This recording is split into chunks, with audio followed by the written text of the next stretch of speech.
Thank you for joining me for another video on my channel, So Stylish with Alsaby. Now, today's video, we are just going to be carrying on where we left off last week. Last week, I actually spoke to you about pants fitting and the importance of the crotch extension on your back and your front pattern. And I also told you how you can go and calculate this crotch extension with your personal body measurements.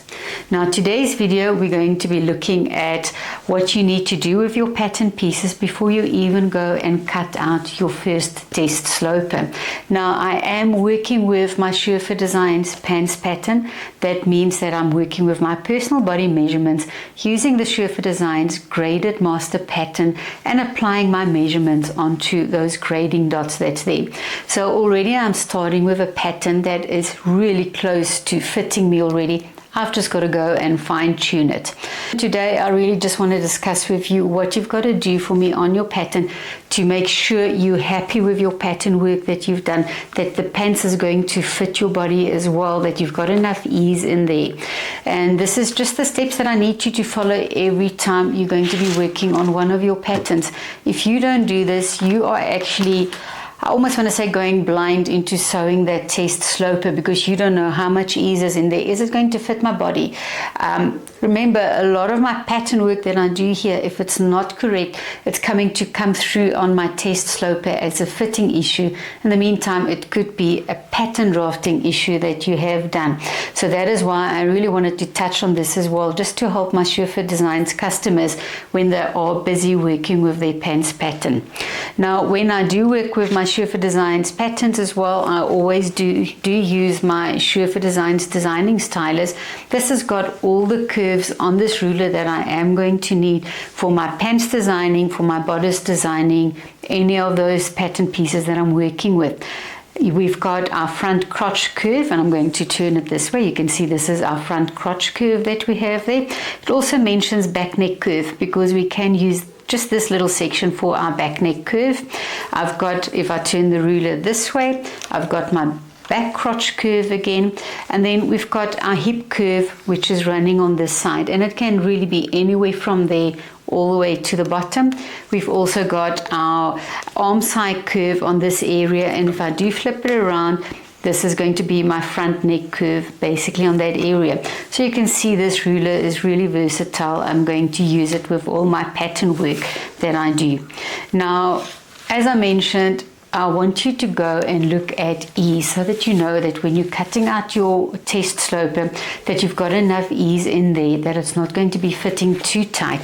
And you are going to go to your pants kit instruction book and you're going to turn to page 6 and you're going to have a look for me where it's talking about the master pants pattern provides wearing ease as follow.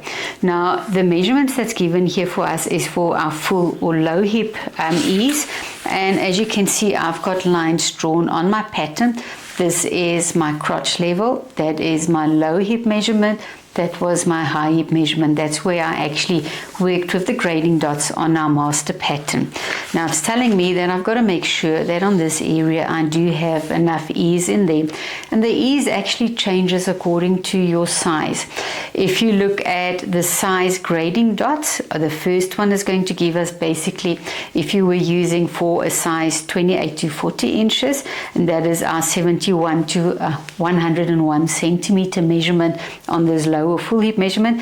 And it's telling me that I'm needing 2 to 2¼ inches of ease. That's 5 to 5.7. Again, I'm going to round it up to 6 centimeters. Then if we are working with the grading dots for a size 42 to 50 inch hip measurement, and that is 106.7 to 127 centimeters, I'm going to need a little bit more ease on that area. And it's telling me it's 2½ to 2¾ inches of ease that I'm going to need on my pattern. So that is 6 to 7 centimeters. And then if you are a size 52 to a size 62 inch measurement on your hip, and those are the grading dots that you've used, that is 132.2 to 157.5 centimeter measurement, then you're going to need 3 to 3¼ which is 7.6 to 8.3 centimeter ease. So that is giving you a guideline already that when you go and measure your pattern, that you've got to take your body measurement plus this ease that's mentioned in here, and your pattern has then got to measure that for you. I also just want to go back to this where it's talking about waist ease, and there it's telling me I'm going to need 1/4 of an inch to 1/2 inch, so that is basically 6 millimeters to 1.3 centimeter ease that I will need on the waist. So we are going to now look at my pattern pieces, we are going to measure it, and I'm going to show you how to do the adjustment if you do need to add a little bit of ease, or if there's too much ease and you want to remove just a little bit of ease. These are the steps that you are going to be following for me. Now, first off, we are going to look at my waist measurement, and I've got my back and I've got my front pattern piece in front of me, and I'm going to measure on the waistline, excluding those darts on the back and excluding the front dart volume as well, and I want to get that measurement. Now, when I measure, I usually just take my tape measure and I'll put it down, and wherever that dart leg is and where my measuring tape matches to it, I usually just put my nail on it and I shift it across to the dart leg over there, and I'm moving it just down a bit so you can see my lines. Then from there I put my finger down, I move it across, and I go to that side seam. Now this gives me 21 centimeters, so then I'll just carry on from here and I'll do that measurement to where that dart leg is, shift it across, and I measure to the side seam. Now my pattern measured 85 centimeters, actually 42.5. Remember, we always go and double that because I'm only working with one side of my pants. I've still got to go and double it so that I know I've got that full circumference. So with mine being 42.5 centimeters, and that is basically about 16.5 inches, I go and double it, and it gave me, let's just go back to the, 42.5 is 16 3/4. I just go and double it, and that gave me 85 centimeters. Now my body measurement on this area is 84 centimeters for the waist. So all I did then was just look at that ease that's included. So I've got 1 centimeter or 3/8 of an inch ease included. Now I usually like about 6 millimeter or 1/4 of an inch. But let's leave it for the pattern work today. I can always go with that extra 4 millimeters. I mean, it's such a small amount. I can really go and see if I want to adjust it on my pattern.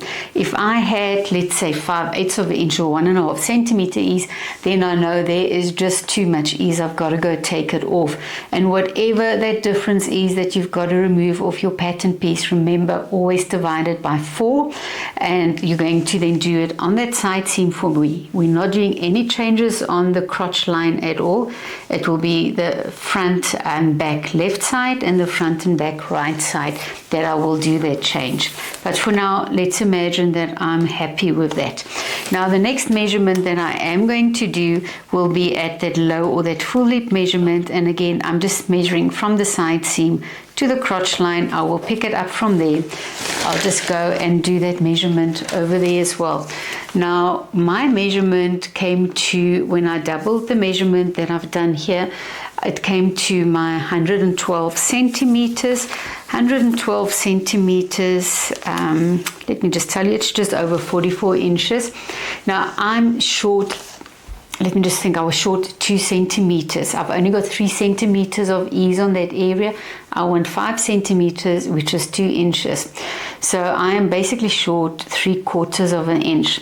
So I've got to go and make an adjustment. Otherwise, this pants is going to be feeling very tight over this area. And I might be getting some drag lines then happening on my test sloper, which is because there's not enough ease, there's not enough movement while I'm wearing my pants then. So to remove that 2 centimeters, like I mentioned, we will always go and divide it by 4. Again, I'm just repeating it so that you understand this, that I've got on my back pattern, I've got 2 back patterns. I've got a left and a right side. The front pattern, I've got 2 pattern pieces, a left and a right side. So I've got 4 pattern pieces when I'm cutting out the fabric. So that means whatever the difference is, whatever change I want to make, I'm going to divide it in 4. So with my calculation then, it meant that I need to add 1/2 centimeter on each of those side seams. Now 1/2 centimeter is just short of 1/4 of an inch that I do have to go add on there. And I've already gone on my back and on my front, I've already gone and just made a mark for myself so that I can see how much I've got to add on. I know it looks like such a small amount, but remember, this amount multiplied by 4 actually adds up at the end of the day. So that is why it's important, even if it's a small change, go make that change. You won't believe the difference on how that pants is going to feel on your body. Now, once I've decided that that is my change that I want to do, I am going to go now with my designing stylist and I'm going to make the adjustment. I want to keep the waist where it is, and I'm going to come through and I'm going to measure down to that area. And when I come back to my side seam for the leg, I really want to be back to my original line where I've got my crotch level. Remember in last week's video, we did calculations and we used this crotch level line to go and correct that crotch extension. So I know that this area is already been perfected. I'm happy with the fit that I do have on that area. So all I've got to do now is just go and do this change.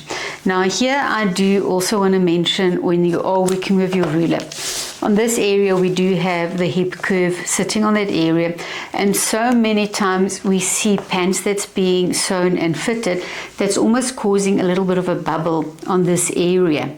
Now I do prefer that when I am working with my patterns, I prefer having more straight lines, and then where it looks a little bit angular, where it's connecting, I will always just go smooth it a little bit. But I have gone away from the extreme curves because it always ends up looking like a little bubble that we have on the side seam.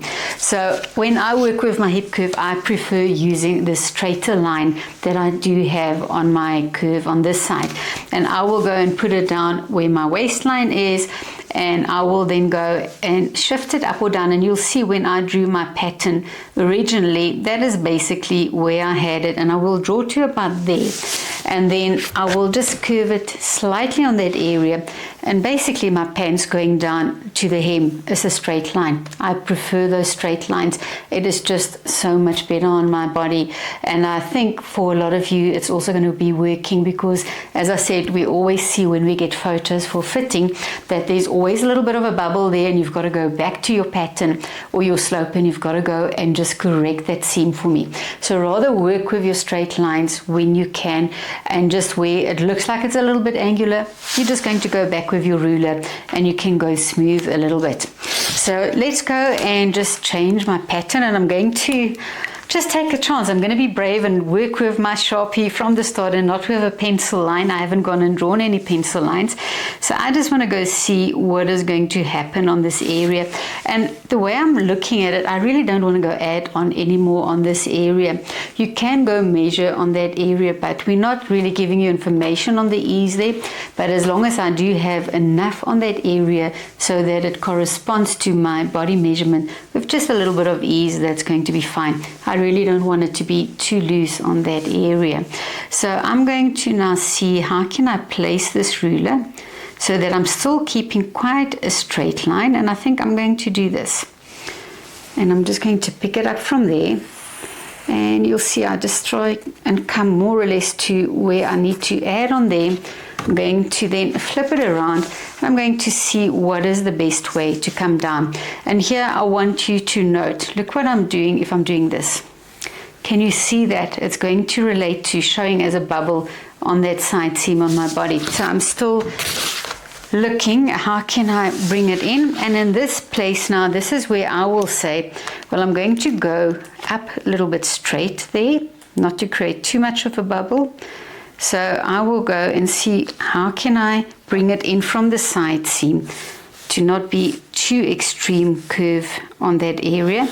And as I said, I'm feeling that maybe I should take a pencil on this line, but I'm going to be doing that. And now this little area here, I can really just go and play with this curve. Obviously you'll be working with a pencil and you can go and erase anytime you're making a mistake. But I really just needed to add on here. I know that after we've done our calculations, like I showed in last week's video, that I don't want to go add on any more here, and I don't want to create any bubbles on that area. So that is what I will do on this side, and I'll do exactly the same on my front pattern as well. go and do those changes on your pattern then. And what I do when I actually do any changes, I always stand back and I look from the hem up at my pattern. I don't have it. You can't see my hem at the moment because it's difficult with my working space to have the full pattern on and for you to be able to see what I'm doing. But I will stand in and I will look up at my pattern. And if there's any changes I need to make, if anything looks a little bit skew or anything like that, I will pick it up. When I'm standing with my pattern from the side, and I'm just going to turn it this way, and I'm looking at my pattern work this way, I can't pick up any mistakes. I can't see that it's not a smooth transition, anything like that. So get in the habit to stand at this side of the hem, look up at your pattern, or you can even look from the waist and look down. That is going to then tell you my line is looking correct. Now that is something that I always do, and if I do have one-on-ones, that's the first thing that I tell my customers to do to make sure that we've got a smooth transition on this area. So that is basically looking at our ease. We're going to look at the ease around our hip area. We're looking at the ease at the waist. So that is changes that I'm going to make. Now another thing that I also just want to touch on again, and I'm basically going back to some of last week's information that I shared with you. When I came in that little bit for my personal measurement that I needed to do the change with, I told you that I do come in and make sure that towards the knee I'm actually blending in back to my line. Now the leg that we do have on our Surfer Designs pants pattern is for a trouser. It is a little bit wider as well. So if you decided to come in because you want more of a slack fit, you want more of a cupping happening on that area at the crotch line, then you can also go in and just bring the leg in a little bit. Now that information I will be talking about in the next video. I want to break it up in sections so that I'm not overloading you with information, but then we will look at how we're going to do that, because we always want to keep a balanced leg. If I'm doing any changes, I must make sure that whatever amount I'm changing, that I do it on the inseam and the outseam of the front and the back pattern. If I don't do it equally, we can get that twisting that we usually find from the hem on that going upwards on that leg. So we don't want that happening. So that will be the next thing. Let me just think what else was important on my pattern. As I said, very important to go and get that ease correct. I think one other thing that I do want to touch on at this point is that if you look at my pattern, and this is just a personal preference again, you can see that my crotch looks a little bit longer. Now, when I draw my Surfer Designs pants, I prefer to draw it as if I'm going to making a pants with a facing. I don't want to add on that 1 inch or 2.5 centimeter waistband that we usually do with our pants.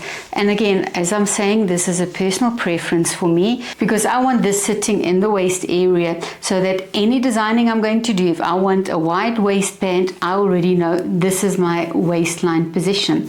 If we are working with a waistband, then we've also always got to go back and first add on the amount that that waistband would have been, and then I've got to go back again to the width of the waistband that I want, or if I want to drop that waistline a little bit. So for me, for designing purposes, I prefer to have this sitting in my waistline, and I know if I take the pattern as it is, it's really just going and putting a facing on.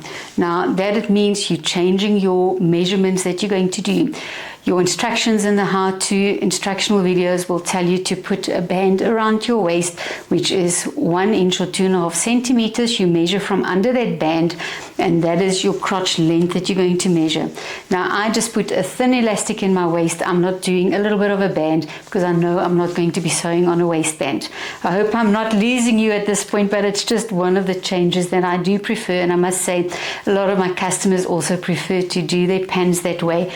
Purely, it's just easy for us when we're going to be designing. I don't have to remember to add on extra length because there was a waistband. So that's just one thing that I did want to mention for you at this point.